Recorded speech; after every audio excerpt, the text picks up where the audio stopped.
Welcome, soccer friend, to the magical world of Soccer Bedtime Stories, where dreams and goals come together. I'm your host, Tomek, and I'm here to accompany you on a journey through the stories of some of the greatest players, games, and tournaments as you drift off to sleep. If this is your first time visiting our Soccer Dream World, and you enjoy the story, we welcome you to follow and subscribe to listen to all the stories in our library. If you are a returning soccer dreamer, we encourage you to review, comment, star, and like the stories you love most. Your feedback and ideas help us get better and help to expand our soccer dreaming community. Please reach out to us. It's as easy as a pass to a friend. You can just email us at soccerbedtimestories@gmail.com. Enjoy the story, sleep well, and dream big.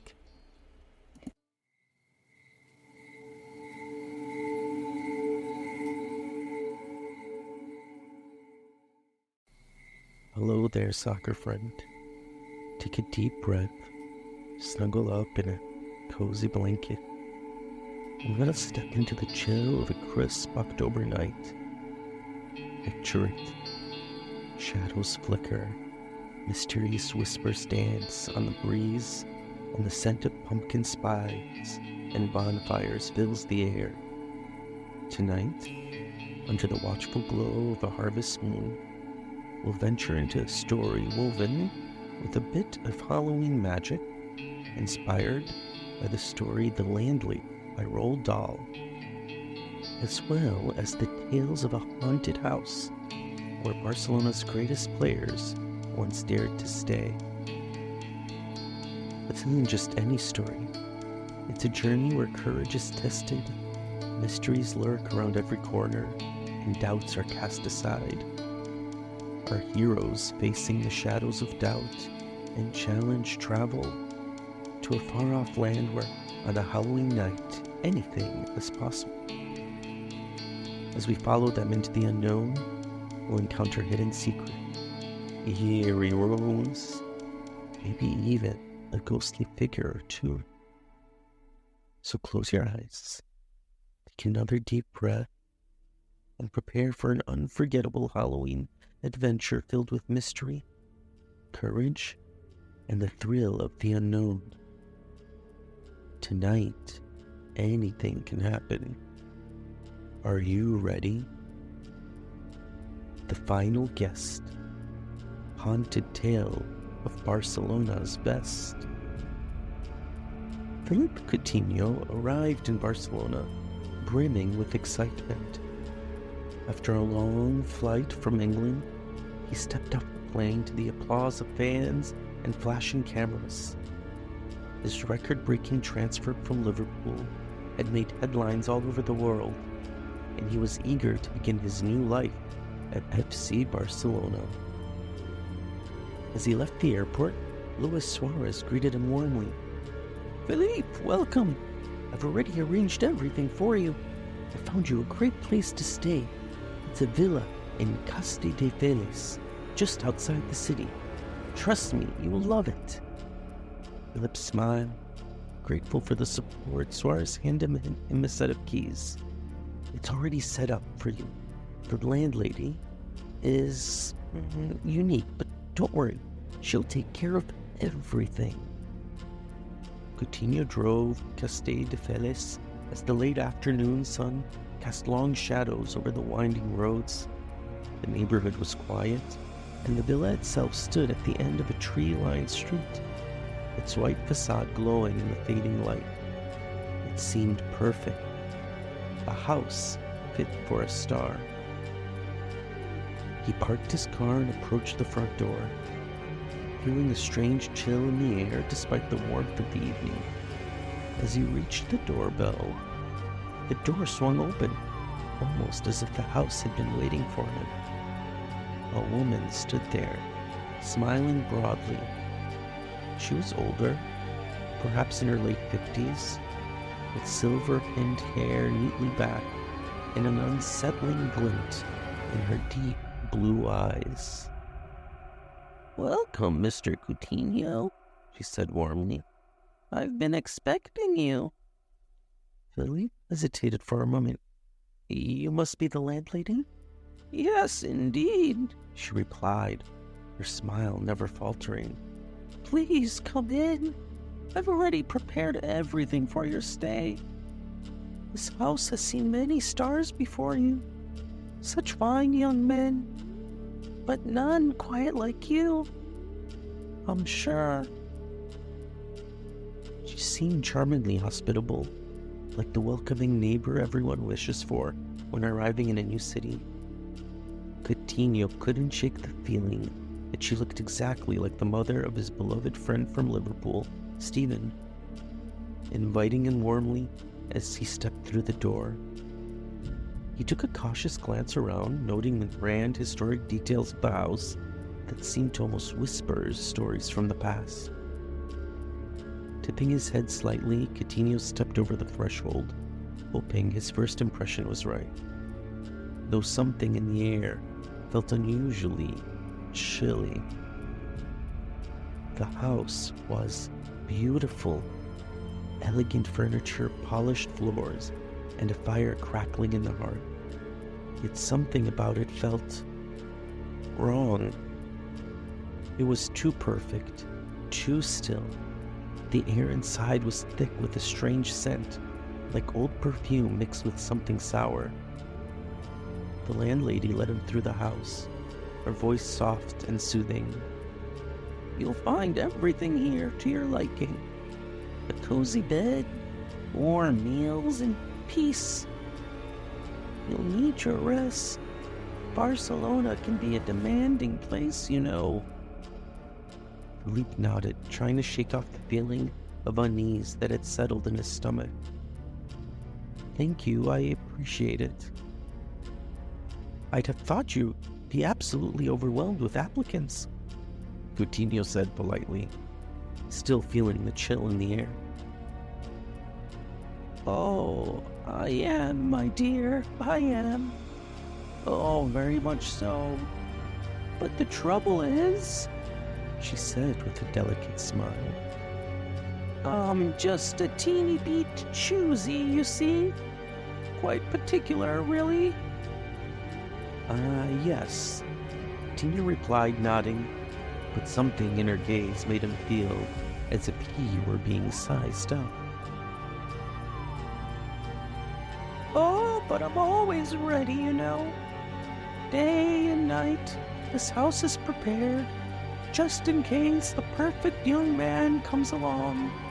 And it is such a delight, she continued almost dreamily, when I open the door, and there's someone who's just exactly right.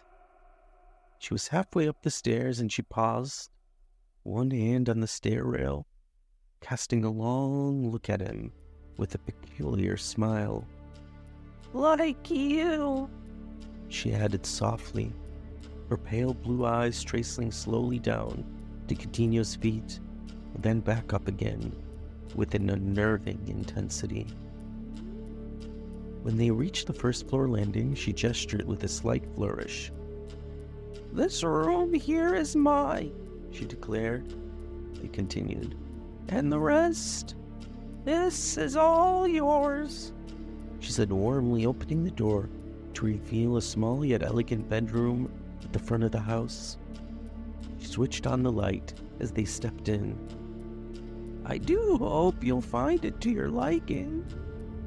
Tino managed to smile, though he couldn't shake the prickling feeling that he wasn't quite alone.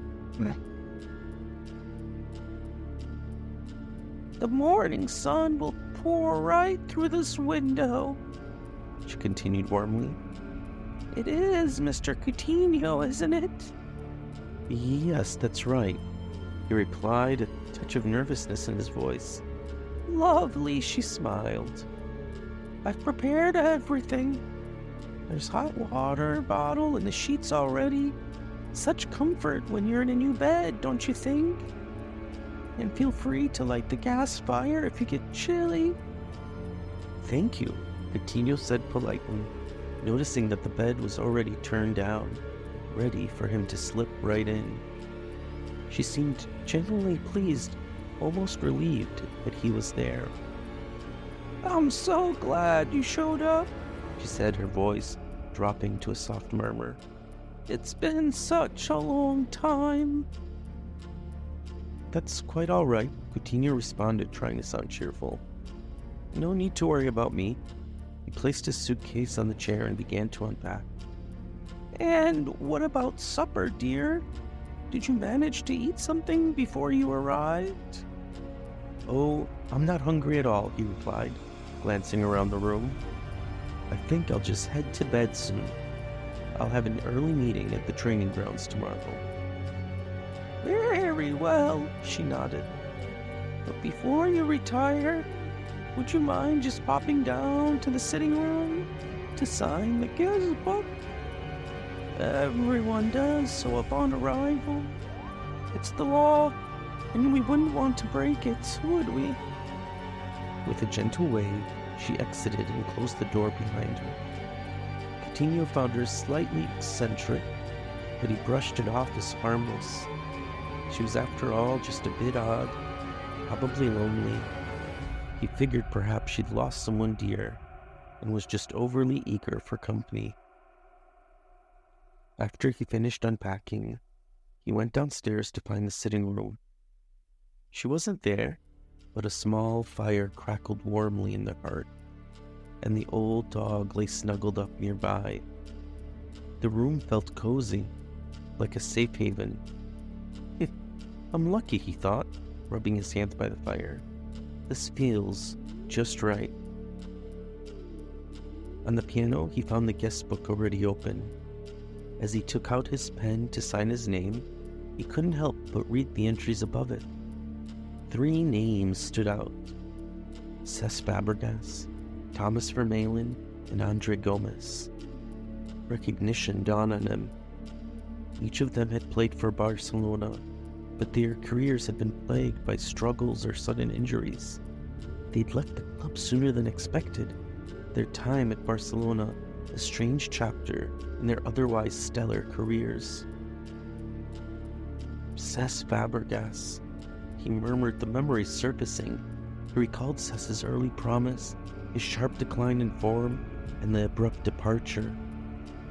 Thomas Vermaelen, a skilled defender whose time had been haunted by one injury after another. Finally, there's Andre Gomes, who had once shown so much potential, but had spoken about the mounting pressure and emotional toll he'd faced here. Such charming boys, a voice echoed softly behind him. Coutinho turned, startled, as the landlady appeared in the doorway with a tray of tea. They sound familiar, he said, unable to shake the odd feeling settling in his chest. Do they? How interesting, she replied, setting down the tray. They might not have been famous outside of certain circles, but they were strikingly handsome and talented, quite like you, dear. Her gaze flickered over him, an eerie gleam in her eyes, and Coutinho felt a chill run through him. Glancing back at the guest book, his eyes fell on the dates. Look here, he said, pointing. This last entry's over 3 O's, and Cesc Fabregas is even older. Oh dear, is it really? She replied, feigning surprise. My, how time slips away, doesn't it? Coutinho continued, his eyes thoughtful. What's strange is that I feel like these names are linked somehow. All former Barcelona players who struggled unexpectedly and left under odd circumstances. Fascinating, she replied, her smile widening. But come here, darling. Sit beside me and have some tea. You must have a ginger brisket to end the night. Nothing like it before bed. As Coutinho sat, an unsettling feeling settled over him. He couldn't quite place it, but it was as if he was stepping into a mystery that was unfolding just for him. You really shouldn't go to any trouble, Coutinho said, watching as she arranged the cups and the saucers with swift white hands. her red fingernails flashing in the lamplight. "I didn't mean to cause any fuss." "Not at all, dear," she assured him. "Would you like milk? And sugar?" "Yes, thank you," Coutinho said, still puzzling over the names. "I'm almost positive I read more about them in the newspapers. Fabregas, Vermaelen, Gomes." He shook his head, trying to recall. "I'll think of it in a second. I'm sure I will."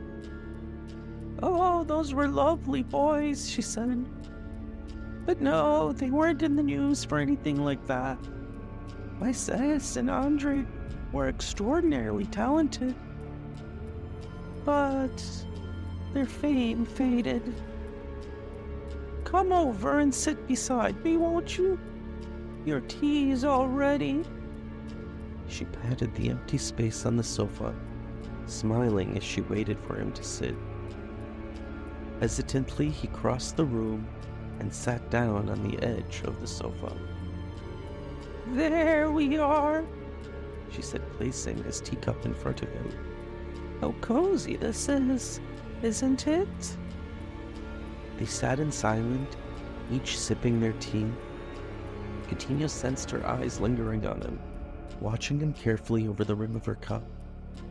Now and again, he caught a peculiar scent from her, something faintly medicinal, like a cross between pickled walnuts and hospital corridors.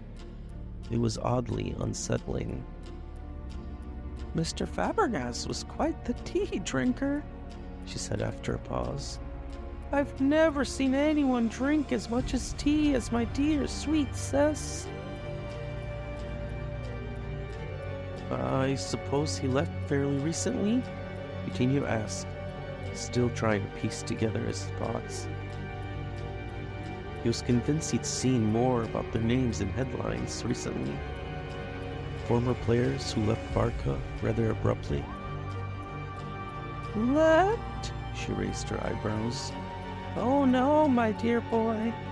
They never left." Her smile widened. "They're still here. Cesc and Thomas. They're both on the 3rd floor." Tina set down his teacup slowly, staring at her as her words sank in. She reached out and patted his knee with a pale yet firm hand. "How old are you, dear?" she asked sweetly. "I'm 26. 26? She exclaimed. "Oh, just the ideal age. Mr. Gomes was also 26. And I think he was just a bit shorter than you, though not nearly as fit. With those brilliant teeth of yours, Mr. Coutinho, did you know that?" They're not as good as they seem," Coutinho replied, shifting uncomfortably. "And there are plenty of fillings in the back." "Oh, but Mr. Vermaelen was slightly older," she continued, ignoring his remark. "He was 20 white, but you'd never know it. His skin was flawless like a baby's." What?" Coutinho asked, his chest tightening even more. "Smooth as a baby's," she repeated with an unsettling smile. Coutinho took another sip of his tea, then placed his cup down carefully, glanced into the corner of the room, biting his lower lip as the silence grew tense. At last he spoke.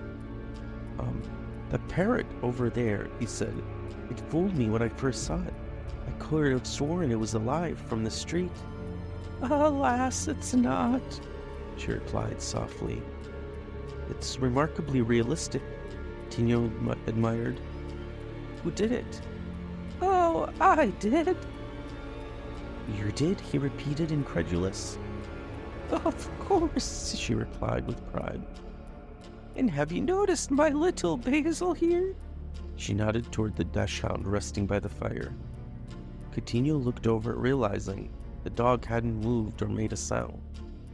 He reached out and gently touched its back. It was frigid. freezing cold. When he brushed the fur aside, he glimpsed the skin underneath. Dull and gray, preserved to perfection. "My word," he muttered. "How absolutely fascinating." Turning back, he regarded her with admiration and fear. "That must be an awfully difficult skill to master." "Oh, it's not so hard," she said cheerfully. "I stuff all my dear pets when they pass. Would you care for more tea?" "No, thank you," Coutinho replied, detecting a faint, unsettling taste of almonds in the tea. He set his cup down for good. "You signed the guest book, didn't you?" "Yes," he said. "Good. And if I ever forget your name, I can always look it up." He gave a gentle nod, smiling, as her eyes drifted to the guest book. "I still check for Mr. Fabregas and for Mr. Vermaelen," Coutinho finished. "Thomas Vermaelen. Pardon my asking, but haven't you had any other guests in the last few years?" She looked up at him with a serene, knowing smile, holding her teacup high and tilting her head slightly. "No, dear," she replied, her voice almost a whisper. "Only you."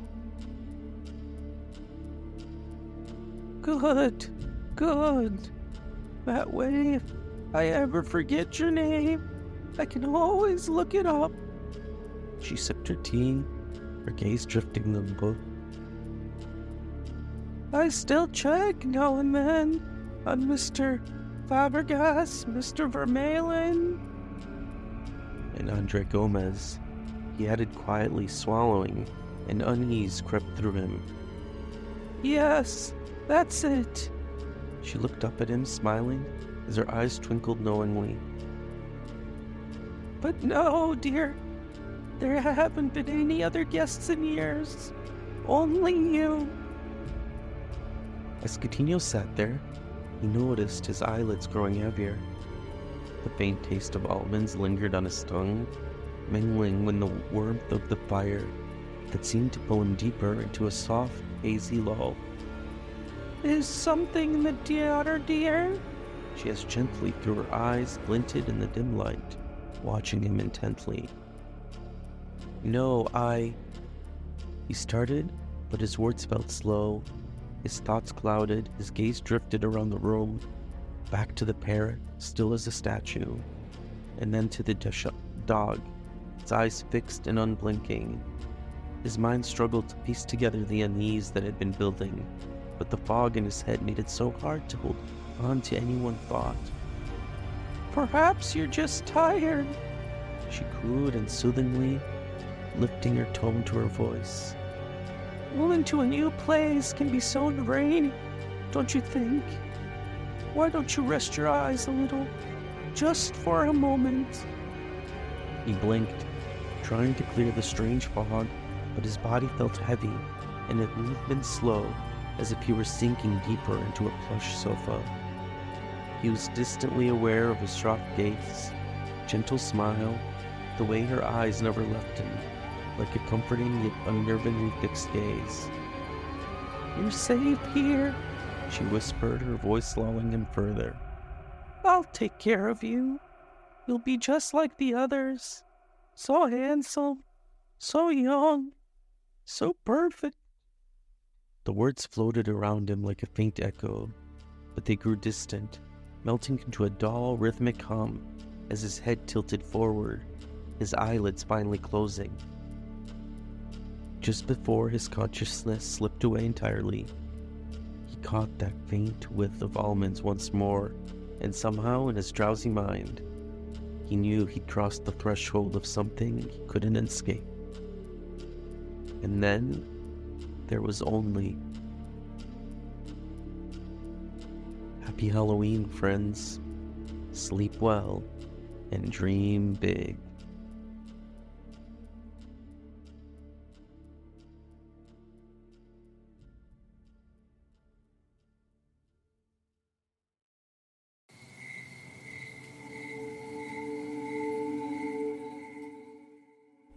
Hey everyone, it's Tomek from Soccer Bedtime Stories. If you enjoy our stories and think they are worth your hard-earned money, please consider supporting us on Buzzsprout at bit.ly/Soccer Bedtime Stories. That's bit.ly/Soccer Bedtime Stories. Or just look for us on Buzzsprout. Just $3 a month will give you special access to fan art, newsletters, shoutouts, and other community benefits. By supporting the show, you support us and allow us to keep our show ad-free and accessible for soccer-loving kids and adults around the globe. As always, we love to hear from you. Continue to reach out, leave reviews. Hope you enjoy the story. Sleep well and dream big, friend.